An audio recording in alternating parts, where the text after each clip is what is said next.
Hello everyone and welcome back. This is Veteran Mountain Man, and today I am coming to you with a Regulatory Tuesday, and it's going to be about Washington State's gun laws. Now, in 2014, Washington State, by statewide voter initiative, passed a mandatory increased background checks law. And what's really sad is this whole law was sold to the people as a bill of goods. Most of the voters in the state of Washington don't actually understand how gun purchase law works and what the actual gun purchase laws are. So what they did is they changed the gun purchase laws so that all sales of firearms must be done through a federal licensed firearm dealer, and because all federal licensed firearm dealers are required to background check all customers, it basically set it up so that all gun sales are going to have to go through a background check. At least that's how it looks on paper.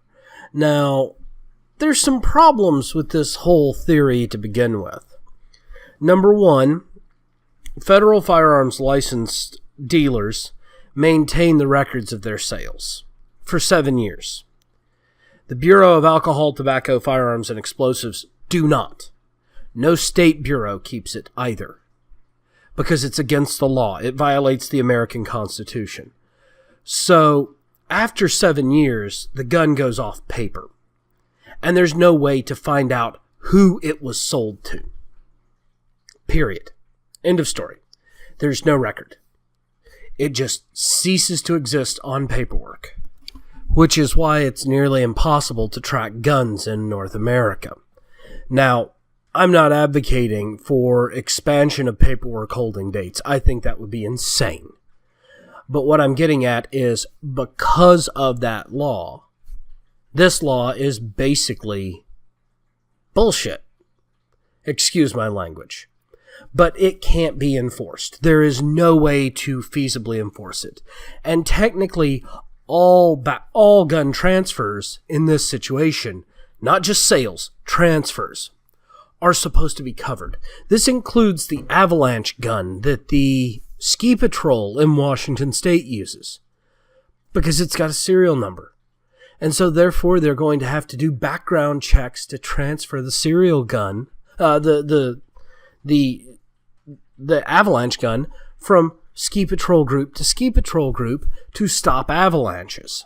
Certain other devices, such as smoothbore flare launchers that are available to the public in general all across the U.S. without background checks, are now going to have to be background checked when sold.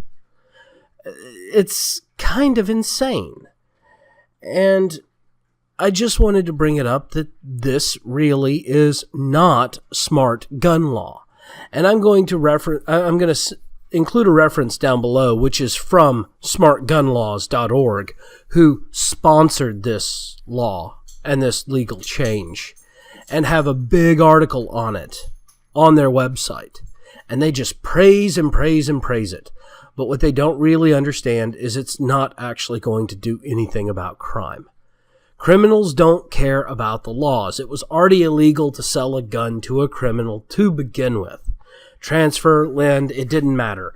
If you even weren't an FFL dealer, but you were going to sell a firearm, if you knew the person had a criminal record, you committed a felony by selling them the gun, even if you didn't do a background check. Now, some people say, well, how could he reasonably know if he didn't do a background check? Well, first of all, nobody forbid you from doing a background check before. It just wasn't required. Second of all, most reputable individuals who were willing to sell guns to people, if they were selling to somebody they didn't know, they would usually take them to get a background check done. And so it's just a giant virtue signaling law that the state passed. And it was passed primarily by virtue signaling Democrats and progressives. Well, thank you again for joining me on this Regulatory Tuesday. If you're on Facebook, please like and subscribe. If you're on VidMe, please upvote and follow. If you'd like to help contribute to me continuing to do research and pull up information and find new stuff to do for Regulatory Tuesday, as well as all of my other programming, you can come on over to Patreon and become a patron. It's just $1 a month. Links down below. You come on over, pay $1 a month. You'll get to interact with me on Patreon, including getting some polls and such put up. Until I have patrons, I'm not going to be posting them there. But once I start getting patrons, I will start doing them regularly. Thank you all again, and have yourselves a wonderful day.